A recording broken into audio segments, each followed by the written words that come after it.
Perkara pertama yang kita kena faham, apakah motivasi ataupun kenapa kerajaan beria-ia sangat untuk menarik subsidi dan memperkenalkan GST.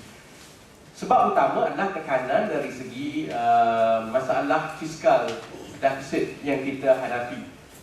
Kita telah pun melalui defisit selama 12 tahun dan memuncak pada tahun 2009 pada 7.4%.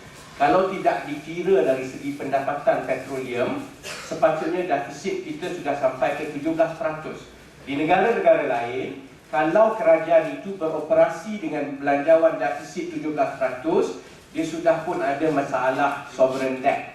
Dia akan jadi bankrupt di negara-negara lain. Jadi sebab itu ada satu tekanan supaya kerajaan mencari jalan untuk mengurangkan defisit ini. Tetapi yang kita persoalkan adalah jalan yang diambil itu sebenarnya menekan rakyat, iaitu dia cuba tarik balik subsidi, kemudian dia nak perkenalkan GST. Okay. Sebelum kita tengok the pros and cons GST, subsidi dan sebagainya, kita kena tengok kedudukan kewangan kita, dan angka yang terbaru yang kita dapat adalah belanjawan 2011. Belanjawan 2011, subsidi adalah 11.2% daripada perbelanjaan mengurus. 11.2% daripada perbelanjaan mengurus ni dalam 17 bilion. Because we need to have a sense of the number to give the right perspective. Otherwise dia kata sebab subsidi inilah defisit kita teruk, kita akan bankrupt dan sebagainya. But we need to understand how much we are spending on subsidi. 11.2% daripada perbelanjaan mengurus, it will come down to about 17 billion. Maknanya kita belanja untuk subsidi 17 bilion setiap tahun. 17 bilion, apa yang kita belanjakan untuk 17 bilion setiap tahun ini?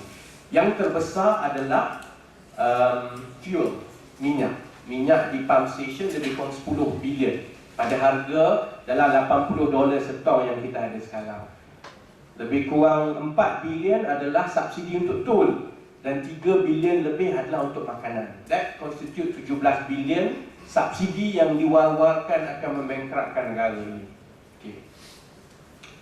Itu yang dibelanjakan secara terus oleh kerajaan untuk rakyat. Tetapi itu bukan satu-satunya subsidi yang kerajaan tanggung. Satu lagi subsidi yang tak termasuk di dalam bajet, yang tak disiarkan, adalah subsidi yang terus kepada korporat. Apa itu subsidi yang terus kepada korporat? Yang berterusan saban tahun, yang paling besar kita tanggung adalah subsidi gas. Kerana gas di Malaysia tak cukup. Saya tak tahu sama ada teman-teman sedar bahawa kita sudah kehabisan gas. Jadi untuk menampung keperluan yang ada, terutamanya IPP dan industri, kita terpaksa mengimport gas. Satu daripada Thailand, di JDA, dan satu lagi daripada Natuna.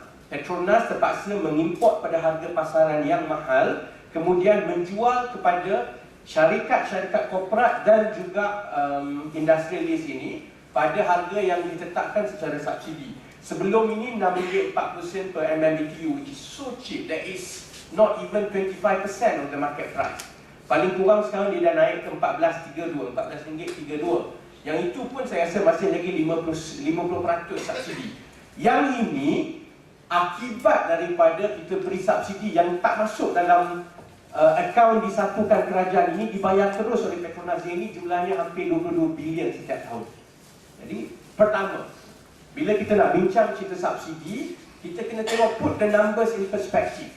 You penalize people atas 10 bilion yang diberikan di pam minyak, sedangkan 22 bilion dibelanjakan terus. Tak sempat masuk ke akaun kerajaan pun, Petronas terpaksa bayar terus supaya IPP yang 78 itu dan juga kilang-kilang besar yang ada ini mendapat gas yang secara murah.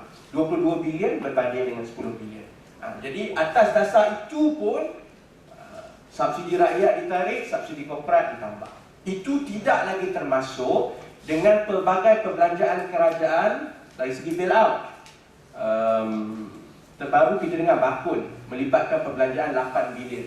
Sebelum itu PKXZ 12 bilion dan sebagainya. Yang ini semua kita tahu. Jadi pertama, atas dasar wajar atau tidak wajar, secara numerical dia memang tidak wajar. Kerana 10 bilion itu dijadikan isu yang besar dipersalahkan kepada masalah defisit negara, sedangkan yang dibelanjakan terus kepada syarikat-syarikat besar ini 3 kali ganda lebih besar tiap-tiap tahun dari segi belanja. 22 bilion gas, bailout 45 dan sebagainya. Itu yang pertama.